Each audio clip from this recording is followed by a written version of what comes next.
ಎಲ್ಲರೂ ಹೇಗಿದ್ದೀರಾ? ಚೆನ್ನಾಗಿದ್ದೀರಾ ಅಂತ ಭಾವಿಸ್ತೀನಿ. ಇವತ್ತಿನ ವಿಡಿಯೋ ಇಷ್ಟ ಆದರೆ ಈಗಲೇ ಲೈಕ್ ಮಾಡಿಬಿಡಿ, ಯಾಕೆಂದರೆ ಮತ್ತೆ ನೀವು ಮರ್ತು ಹೋಗಿಬಿಡ್ತೀರಾ. ಹಾಗಾಗಿ ರಾಣಿಗೆ ನಾನು ಡಿಸೆಂಬರ್ 15 ತಾರೀಕಿಗೆ ಇಂಜೆಕ್ಷನ್ ಕೊಡಬೇಕಿತ್ತು. 1 ವರ್ಷ ಆಗುತ್ತೆ ಅವಳಿಗೆ ಅವಾಗ.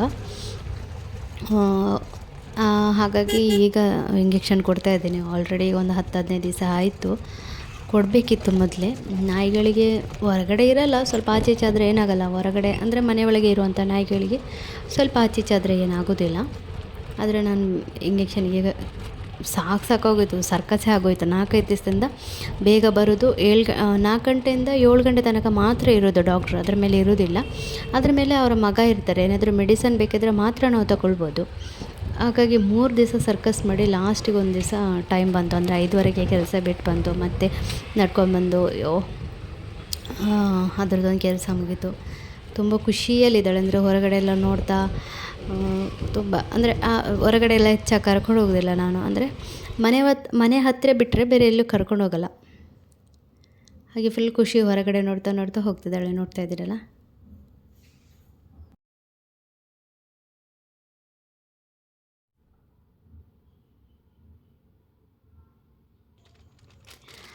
ಅದು ಇವತ್ತು ಅದರ ಕೆಲಸ ಮುಗಿದ ಮೇಲೆ ನಾನು ನಿಮಗೆ ಹಿಂದಿನ ವೀಡಿಯೋದಲ್ಲಿ ತೋರಿಸಿದ್ದೆ ಚಿಕನ್ ಮಸಾಲ ಮಾಡಿದ್ದು. ಅದರದ್ದು 2 ರೆಸಿಪಿ, ಅಂದರೆ ಆಲ್ಮೋಸ್ಟ್ ಎಲ್ಲರಿಗೂ ಗೊತ್ತಿರುತ್ತೆ. ಅದರದ್ದು 2 ಮಾಡಿದ್ದೆ. ಇನ್ನೂ ಸ್ವಲ್ಪ ಮಸಾಲೆ ಇತ್ತು, ಅದಕ್ಕೆ ಸ್ವಲ್ಪ ಕಾರ್ನ್ಫ್ಲೋರ್, ಸ್ವಲ್ಪ ಮೈದಾ, ಸ್ವಲ್ಪ ಉಪ್ಪು, ಹಾಗೆ ಸ್ವಲ್ಪ ಪೆಪ್ಪರ್ನ ಹಾಕಿ ಒಂದು ಬ್ಯಾಟರ್ ಮಾಡ್ತಾಯಿದ್ದೀನಿ. ತುಂಬ ತೆಳುವೂ ಅಲ್ಲ, ತುಂಬ ದಪ್ಪನೂ ಅಲ್ಲ. ಮೈದಾ ದೋಸೆ ಮಾಡಿ ಅದನ್ನು ಒಂದು ಸ್ಕ್ವೇರಾಗಿ ಒಂದು ಸ್ನ್ಯಾಕ್ಸ್ ಮಾಡೋಣ ಅಂತ. ಅದೆಲ್ಲ ಮಾಡಲಿಕ್ಕಿಂತ ಇದನ್ನು ಮಾಡಿದ್ರೂ ಒಳ್ಳೆಯದಿರುತ್ತೆ. ಏಕೆಂದರೆ ನೀವು ಬ್ರೆಡ್ ನಾವು ಡೀಪ್ ಫ್ರೈ ಮಾಡೋದ್ರಿಂದ ಎಣ್ಣೆ ಜಾಸ್ತಿ ಕುಡಿಯುತ್ತಲ್ವ. ಅದ್ರ ಬದಲು ನೀವು ಹೀಗೇ ಮಾಡ್ಕೊಳ್ಳಿ. ತವಾ ಫ್ರೈ ಆದರೂ ಮಾಡ್ಕೊಳ್ಬೋದು. ಸೊ ಈ ಅದಕ್ಕೆ ಬಂದಿದೆ ನೋಡಿ. ಈ ಅದಕ್ಕೆ ಬಂದರೆ ಸಾಕು. ಈಗ ದೋಸೆನ ತೆಳುವಾಗಿ ಹಾಕ್ಕೊಳ್ಳಿ. ಯಾವುದಾದ್ರೂ ಕರೆಕ್ಟಾಗಿ ಏಳುವಂಥ, ಅಂದರೆ ದೋಸೆ ಹಾಕಿ ಏಳುವಂಥ ತವಕ್ಕೆ ನೀವು ದೋಸೆನ ಹುಯ್ಬೇಕು. ಇದು ಏಳಲಿಲ್ಲ, ಅದಕ್ಕೆ ನಾನು ಮತ್ತೆ ಕಬ್ಬಿಣದ ಪಾತ್ರೆ ಕಾವಲಿ ಇಟ್ಟು ಅದರಲ್ಲಿ ದೋಸೆ ಹಾಕಿದೆ. ಈಗ ಇದಕ್ಕೆ ಮಸಾಲ ಫಿಲ್ ಮಾಡ್ತೀನಿ. ನೀವು ಇದ್ರ ಹೀಗೆ ಮಾಡುವಾಗ ಸ್ವಲ್ಪ ಚೀಸ್ ಹಾಕಿದ್ರೂ ಚೆನ್ನಾಗಿರುತ್ತೆ. ಮಾತ್ರ ತುಂಬ ಹಾಕಿದ್ರು ಅದೊಂಥರ ಮರಕ ಆಗುತ್ತೆ. ಹಾಗಾಗಿ ತುಂಬ ಚೀಸೆಲ್ಲ ಹಾಕೋದು ಬೇಡ. ಇದು ಮಸಾಲೆನೇ ಮಾಡ್ಕೊಳ್ಳಿ. ಬೇಕು ನಿಮಗೆ ಇಷ್ಟ ಅನ್ನೋದಿದ್ರೆ ನೀವು ವಾಪಸ್ ಹಾಕ್ಕೊಳ್ಬೋದು. ಈಗ ನಾನು ಸ್ವಲ್ಪ ಮೈದಾ ಹಿಟ್ಟದು ಸೈಡನ್ನು ಹಿಟ್ಟಿನಿಂದನೇ ಕವರ್ ಮಾಡಿಕೊಂಡೆ. ಅಂದರೆ ಸ್ವಲ್ಪ ಅಂಟಿದ್ರೆ ಅದು ಚೆನ್ನಾಗಿರುತ್ತೆ ಅಂತ ಅಷ್ಟೇ. ಸೊ ಇದೇ ರೀತಿ ನಾವೆಲ್ಲವನ್ನು ಮಾಡ್ಕೊಳ್ಳೋಣ. ರೋಲಾಗಿ ಕೂಡ ಮಾಡ್ಕೊಳ್ಬೋದು. ನೀವು ಸ್ಕ್ವೇರ್ ಬೇಡ ಅಂತಂದರೆ ರೋಲಲ್ಲಿ ಮಾಡ್ಕೊಳ್ಬೋದು. ನನಗೆ ಅಂತೂ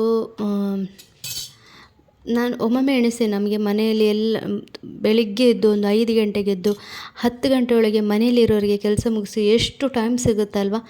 ನಮಗೆ ಅಂತೂ ಟೈಮೇ ಸಿಗೋಲ್ಲ. ಬೆಳಿಗ್ಗೆ ಏಳೋದು 6:30-6 ಗಂಟೆಗೆ ಎದ್ದೇಳ್ತೀವಿ ಅಂದ್ರೂ 8-8:30 ತನಕ ಕಿಚನಲ್ಲಿ ಬಾಕಿ ಆಗುತ್ತೆ. ಆಮೇಲೆ ಮತ್ತೆ ಹೊರಗಡೆ ಹೋಗಬೇಕು, ಮತ್ತೆ ಅಲ್ಲಿ ಮಾಡಬೇಕು, ಮತ್ತೆ ಇಲ್ಲಿ ಮಾಡಬೇಕು. ಟೈಮೇ ಇಲ್ಲ ಅಂದಂಗೆ ಆಗುತ್ತೆ. ಎಷ್ಟೋ ಟೈಮ್ ಇದೆ, ನೋಡಿದಾಗ ಎಲ್ಲೋ ಟೈಮೇ ಇಲ್ಲ ಅಂದಾಗತ್ತೆ. ಬೇಗ ಮಾಡಿ ಸ್ವಲ್ಪ ಕೂತ್ಕೊಳ್ಳೋಣ ಅಂತ ಅನಿಸುತ್ತೆ. ಸೊ ನನ್ನ ಸ್ವಲ್ಪ ಇದೆ, ಮಧ್ಯಾಹ್ನ ಏನಾದ್ರೂ ಒಂದು ಸ್ವಲ್ಪ ರೆಸ್ಟ್ ಮಾಡಲಿಕ್ಕೆ ನಾನು ಪ್ರಯತ್ನ ಮಾಡ್ತೀನಿ. ಯಾಕಂದರೆ ಸಾಕಾಗಿ ಹೋಗ್ಬಿಡುತ್ತೆ. ಸೊ ಇವಾಗ ಸ್ವಲ್ಪ ಎಣ್ಣೆನ ಹಾಕಿದ್ದೇನೆ. ನೀವು ತವಾ ಫ್ರೈ ಮಾಡ್ಕೊಳ್ಳಿ. ನಾನು ತುಂಬ ಎಣ್ಣೆ ಹಾಕಲಿಲ್ಲ. ನಾನು ಇಷ್ಟು ಸ್ವಲ್ಪ ಎಣ್ಣೆ ಹಾಕಿರೋದಕ್ಕೆ ನನ್ನ ತಮ್ಮ ಎಣ್ಣೆ ಆಗಿದೆ ಅಂತ ಹೇಳಿದ್ದಾನೆ. ಕ್ರಿಸ್ಪಿಯಾಗಿತ್ತು, ಮಾತ್ರ ತುಂಬಾ ಚೆನ್ನಾಗಿತ್ತು. ನೀವು ಇದಕ್ಕೆ ವೆಜ್ ಮಸಾಲನೂ ಮಾಡ್ಕೊಳ್ಬೋದು. ಆಯಿತಾ, ಚಿಕನ್ ಬೇಡ ನಮಗೆ ವೆಜ್ ಮಾಡ್ಕೊಳ್ತೀನಿ ಅಂದ್ರೂ ಸೇಮ್ ಅದೇ ಥರ ನೀವು ವೆಜ್ಜನ್ನ ಮಾಡ್ಕೊಳ್ಬೋದು.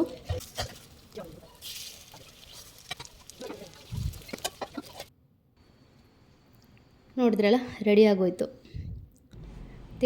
ತಿಂತ ಕೂತ್ಕೊಂಡಿದ್ದೆ. ಅದರಡಿ ನೋಡಿ ಇವರಿಬ್ಬರು ಸ್ವಲ್ಪ ಮ್ಯಾಟ್ ಹೀಗೆ ಅಲ್ಲಾಡಿಸ್ತಿದ್ದೆ, ಆಟ ಆಡ್ತಾಯಿದ್ರು. ಹಾಗೆ ಅದ್ರ ಜೊತೆ ಸ್ವಲ್ಪ ಆಡ್ತಾಯಿದ್ದೆ ಅಷ್ಟೇ.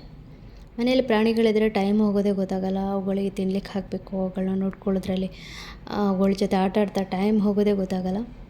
ಒಬ್ಬರೇ ಇದ್ದಾಗ ಭೂತ ಇದ್ದಾಗಿರ್ಬೇಕಾಗತ್ತೆ ಅಷ್ಟೇ.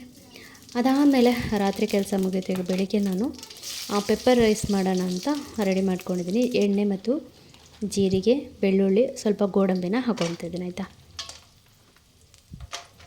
ಗೋಡಂಬಿ ಇಲ್ಲಾಂದರೆ ನೀವು ಕಡಲೆ ಹಾಕ್ಕೊಂಡ್ರೂ ಚೆನ್ನಾಗಿರುತ್ತೆ.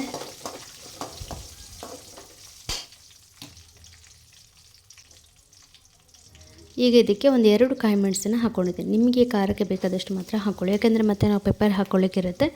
ಹಾಗಾಗಿ ಕಾಯಿ ಮೆಣಸನ್ನು ಸ್ವಲ್ಪ ಕಮ್ಮಿ ಹಾಕ್ಕೊಳ್ಳಿ. ಒಂದು 2 ನೀರುಳ್ಳಿನ ಹಾಕ್ಕೊಳ್ತಾ ಇದ್ದೀನಿ.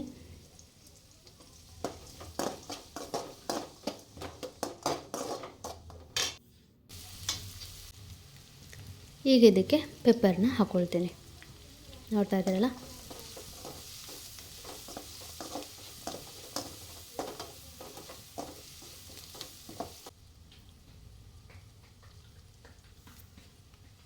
ಪುದೀನ, ಕೊತ್ತಂಬರಿ ಸೊಪ್ಪು ಯಾವುದಿದೆ ಅದನ್ನು ನೀವು ಹಾಕ್ಕೊಂಡಿದ್ದನ್ನು ರೆಡಿ ಮಾಡ್ಕೊಳ್ಳಿ.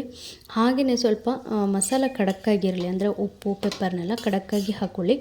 ನಾನು ಬೇರೆ ಥಿಂಕ್ ಮಾಡ್ತಾ ತೆಂಗಿನಕಾಯಿ ತುರಿದಿಟ್ಟಿದ್ದೆ, ಅಂದರೆ ಕೊಬ್ಬರಿನ ತುರಿದಿಟ್ಟಿದ್ದೆ, ಅದನ್ನು ಹಾಕ್ಲಿಕ್ಕೆ ಮರ್ತೋಯ್ತು. ಅದು ಫ್ರೈ ಮಾಡುವಾಗಲೇ ಹಾಕ್ಕೊಳ್ಳಿ, ಚೆನ್ನಾಗಿರುತ್ತೆ. ನಾನು ಇವಾಗ ಹಾಕ್ಕೊಳ್ತೀನಿ ಅನ್ನದ ಮೇಲೆ.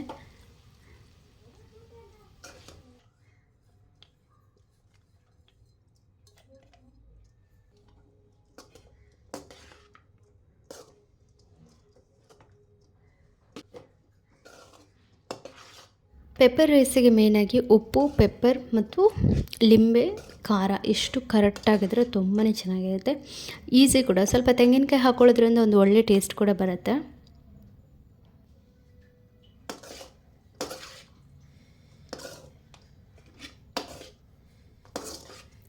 ಸೊ ಇಷ್ಟಾದರೆ ಇದು ರೆಡಿ ಆಯಿತು. ಈಗ ನಾನು ಸ್ವಲ್ಪ ಇದಕ್ಕೆ ಉಪ್ಪು ಸಾಕಬೇಕಂತ ನೋಡ್ಕೊಳ್ತಾ ಇದ್ದೀನಿ.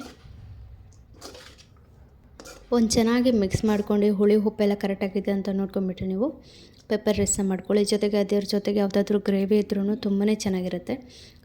ಈ ರೆಸಿಪಿನೊಮ್ಮೆ ನೀವು ಟ್ರೈ ಮಾಡಿ, ನಿಮಗೆ ಇಷ್ಟ ಆಗ್ಬೋದು. ಯಾಕೆಂದರೆ ತುಂಬ ಸಿಂಪಲ್, ತುಂಬ ಈಸಿ. ಇಷ್ಟಾದರೆ ಈಗಲೇ ಲೈಕ್ ಮಾಡಿ ಆಯಿತಾ. ನಿಮ್ಮ ಬೇಕು ನೋಡಿ, ಬರೀ ಗಲೀಜು ಬದಿ ಇದಕ್ಕೆ. ಇಷ್ಟು ದೊಡ್ಡ ಆದ್ರೂ ಒಮ್ಮೊಮ್ಮೆ ಅಪರೂಪಕ್ಕೆ ಪೇರ್ನಗೋರ ಅಂತ ತುಳುವಲ್ಲಿ ಹೇಳ್ತಾರೆ, ಹಾಗೆ ಅವಾಗಾದ್ರೆ ಒಮ್ಮೊಮ್ಮೆ ಹಾಸಿಗೆಯಲ್ಲಿ ಮೂತ್ರ ಮಾಡುವಂಥದ್ದು. ಇದಕ್ಕೆ ಇಷ್ಟು ದೊಡ್ಡ ಗೋಣ ಆಗಿರೋದು.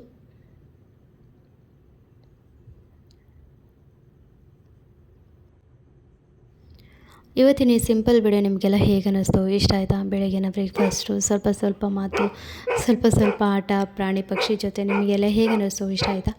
ಇಷ್ಟ ಆದರೆ ಲೈಕ್ ಮಾಡಿ, ಸಪೋರ್ಟ್ ಮಾಡೋದನ್ನು ಮರಿಲೇಬೇಡಿ. ಹಾಗೆ ಲೈಕ್ ಅಂತೂ ತುಂಬಾ ಕಮ್ಮಿ ಜನ ಮಾಡ್ತೀರಿ. ಪ್ಲೀಸ್ ಲೈಕ್ ಮಾಡೋದನ್ನು ಮರಿಬೇಡಿ ಆಯಿತಾ? ಫೇಸ್ಬುಕ್ಕಲ್ಲಾಗಲಿ ಯೂಟ್ಯೂಬಲ್ಲಾಗಲಿ. ಎಲ್ಲರಿಗೂ ಧನ್ಯವಾದಗಳು. ಸಿಗೋಣ ಮತ್ತೊಂದು ವಿಡಿಯೋ ಜೊತೆಗೆ.